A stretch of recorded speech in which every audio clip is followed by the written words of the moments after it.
Bah, il est grand comme ça là. Enfin, je sais pas ce qu'on fait comme ça. C'est tout, c'est un peu compliqué. Ils sont. Oh super. Ils sont 10. Ah mais c'est pour ça.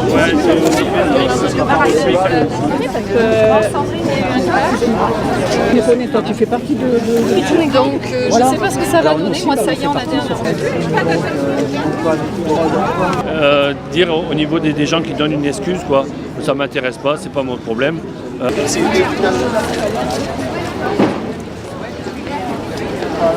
On va faire des actions pour le climat, pour essayer de sensibiliser les gens, pour essayer de recueillir leurs propositions aussi pour des solutions locales et puis éventuellement proposer à ceux qui veulent nous rejoindre de nous aider à agir pour le climat. Et là, sur place, est-ce qu'il y a des associations locales qui agissent, qui font déjà des actions en faveur du climat? Oui, tout à fait. Il y a Nous Voulons des Coquelicots, qui est une association contre les pesticides de synthèse. Il y a CELA qui encourage tout ce qui est réparation et un peu revente, recyclerie. Il y a les Colibris qui essayent de soutenir les changements. L'association dans laquelle moi je fais partie, le mouvement, c'est Citoyens pour le climat, qui a un peu des objectifs un peu larges. Ouais, c'est bien les objectifs larges pour le climat. Et j'ai cru voir qu'il y avait une asso qui était dans le zéro déchet. Tout à fait, il y a aussi. Oui, donc je demandais en quoi les conseils citoyens à Bergerac étaient engagés pour le climat et concrètement qu'est-ce qui se passait au travers des conseils citoyens. Nous, en fait, on écoute les demandes des habitants des quartiers prioritaires. Et c'est vrai que sur nos quartiers, on a aussi beaucoup de gens qui sont engagés ou qui sont soucieux, en tout cas, de l'écologie aussi et qui ont envie que les choses bougent. Ah, c'est le sentiment que vous avez? Alors moi, je me présente. Je suis également présidente de Vivre Mieux à Bergerac, l'association qui fait les jardins partagés de la Brunetière en quartier prioritaire. Et j'ai pas toujours vraiment l'impression que les habitants sont vraiment engagés à faire des actions envers le climat. Moi je pense que si, là nous on l'a vu sur le grand débat qu'on a organisé la semaine dernière, il y avait une demande de respect par rapport au tri des poubelles, justement que ce que font les habitants ce soit respecté au niveau après des véhicules qui passent. Et après nous on a l'impression que les gens aussi demandent de l'information. Par exemple par rapport au composteur c'est pas respecté mais les gens disent ils savent pas en fait. Donc je pense que... ça, sur le compost on n'y arrivera pas sans un engagement y compris de la ville et des maîtres composteurs parce que moi je le vois au jardin. Je le vois au jardin partagé. Oui mais ça suffit pas, il faut des référents. Oui, non, mais absolument. Ça se fait pas juste comme ça le compost. Bien sûr. Oui, c'est sûr. Après moi je pense qu'il faut penser, il y a les habitants des quartiers prioritaires, il y a aussi beaucoup d'enfants. Donc l'information elle va aussi passer beaucoup par les enfants. Je pense qu'il faut des gens moteurs pour impulser.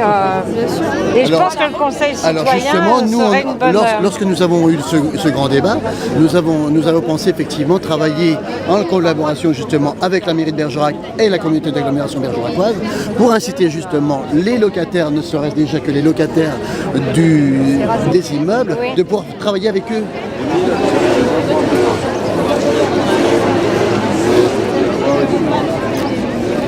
Il y a un lien avec la monnaie locale qui a pour but de relocaliser l'économie locale sur un territoire précis, favoriser les circuits courts, donc pour le climat, pour la pollution, pour le transport. C'est que bénéf, ça a un sens. Ça a aussi un sens dans le sens qu'on est adossé à une coopérative bancaire qui fait partie du champ de l'économie sociale et solidaire et donc il ne peut pas investir sur les marchés financiers, qui ne peut investir que dans l'économie réelle et dans cette économie réelle, elle ne peut investir, elle n'a pas le droit d'investir par exemple sur le charbon, sur le pétrole, le gaz de schiste, etc. Et nous, l'acquis de conscience, on a redirigé la part de nos investissements qui va être investi par la NEF sur des associations environnementales. Alors, les Coquelicots, donc c'est un mouvement qui a été lancé en septembre 2018 à l'initiative de Fabrice Nicolino et relayé par Charlie Hebdo. et donc qui est un appel à l'arrêt de tous les pesticides de synthèse qui empoisonnent la biodiversité, la planète, la santé humaine, voilà. Donc c'est un appel à recueillir des signatures, 5 millions de signatures d'ici 2 ans. Donc on est déjà à 559 000.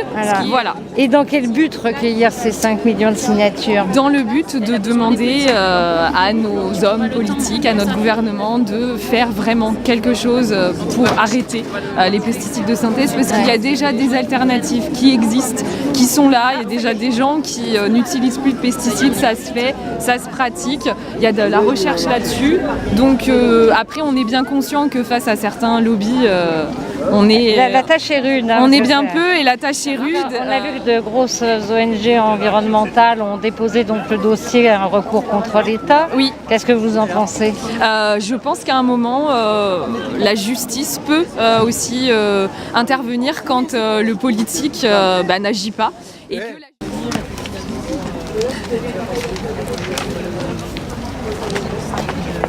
On met tout ça en place sur la place là-bas.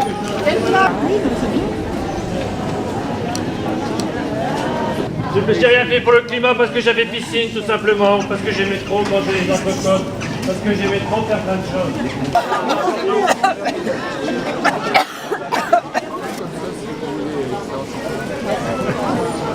Bonne journée.